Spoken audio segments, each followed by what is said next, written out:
नमस्ते। हम सबने ये बात तो सुनी ही है, जैसा बोओगे वैसा काटोगे। जैसा बोओगे वैसा काटोगे। पर क्या ये सिर्फ एक कहावत है? आज हम इसी गहरे सच को दो बहुत ही दिलचस्प मॉडर्न कहानियों के जरिए समझेंगे। ये कहानियां हमें दिखाएंगी कि हमारे कर्म असल में हमारी किस्मत का आईना कैसे बनते हैं। तो सवाल तो यही उठता है, क्या वाकई ऐसा होता है? क्या हमारे अच्छे और बुरे काम एक दिन घूमकर हमारे ही सामने आ खड़े होते हैं? चलिए इन कहानियों की मदद से इस सवाल की तह तक जाते हैं।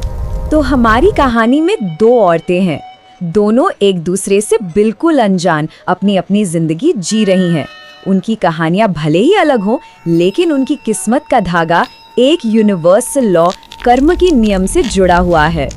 तो मिलिए ज़ैनब और मारिया से। ज़ैनब एक यतीम लड़की जो अपने ही चाचा के घर में एक नौकरानी की तरह रहने को मजबूर है, और दूसरी तरफ है मारिया, एक माँ जिसे उसके पति ने सिर्फ इसलिए छोड़ दिया क्योंकि उसने बेटियों को जन्म दिया था। मतलब दोनों ही अपने घर में अपनों के बीच ही बेसहारा हैं। चलिए अब देखते हैं कि इन पर जुल्म किस हद तक होता है, क्योंकि कहानी में कुछ पल ऐसे आते हैं जहां सब्र का बांध टूट जाता है और ठीक वहीं से किस्मत एक नया मोड़ लेना शुरू कर देती है। देखिए दोनों के हालात कितने एक जैसे हैं।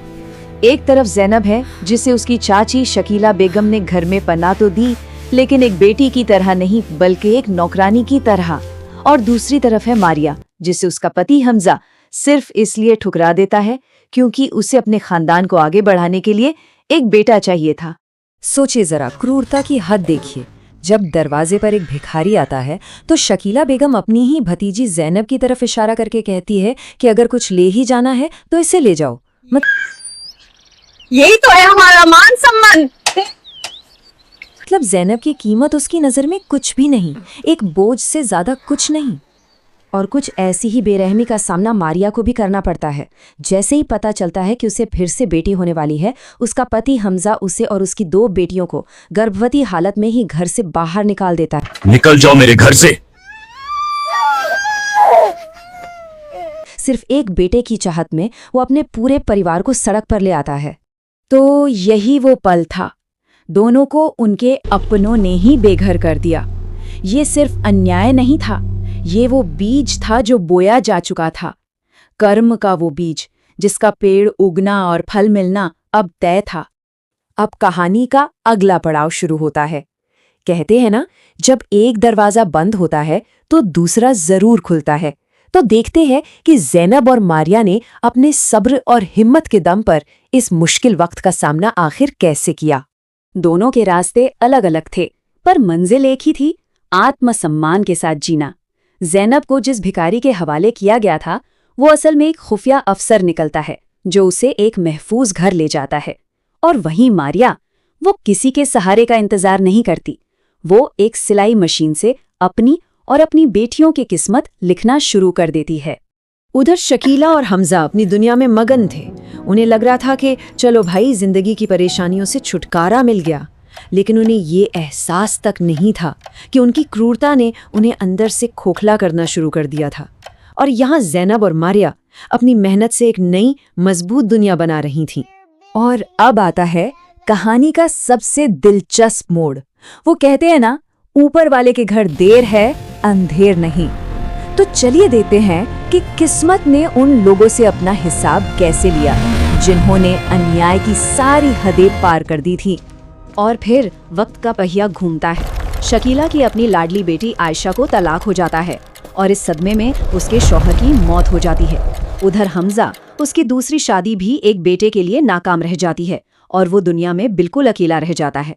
और आखिर में वही शकीला और आयशा भी भीख मांगने पर मजबूर हो जाती हैं और हमजा बीमारी और अकेलेपन में घिर जाता है।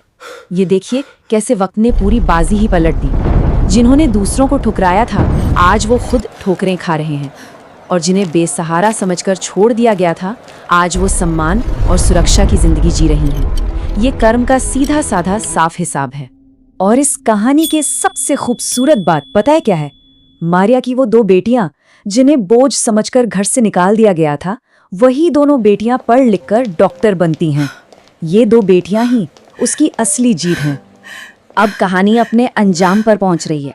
आखिरी हिस्से में सभी किरदार एक बार फिर आमने सामने आते हैं और ये मुलाकात बदला लेने के लिए नहीं होती, बल्कि कर्म के चक्र को पूरा करने के लिए होती है। ये कर्म का वो आईना है जिसमें हर किसी को अपनी असलियत दिख जाती है। तो अब वक्त था हिसाब का। शकीला और हमजा को उन्हीं लोगों का सामना करना पड़ता है जिन्हें उन्होंने अपनी जिंदगी से कचरे की तरह निकाल फेंका था। ये पल किसी फिल्मी सीन से कम नहीं था, जहां किस्मत अपना फैसला सुना रही थी। एक दिन ज़ैनब अपनी भीख मांगती चाची और चचेरी बहन को देखती है। नफरत या बदले की जगह ज़ैनब उन्हें माफ कर देती है। वो समझती है कि माफ करके वो उन्हें नहीं बल्कि खुद को नफरत के इस बोझ से आजाद कर रही है। यही तो है सच्ची ताकत। और दूसरी तरफ बीमार और लाचार हमजा जब अस्पताल पहुंचता है तो उसका मुफ्त में इलाज करने वाली डॉक्टर कोई और नहीं बल्कि उसकी अपनी बेटी होती है। वही बेटी जिसे उसने पैदा होने से पहले ही ठुकरा दिया था, आज उसी की जान बचा रही है। किस्मत का इससे बड़ा तमाशा और क्या हो सकता है? तो इन कहानियों का सार क्या है? बहुत सीधा सा है, कर्म।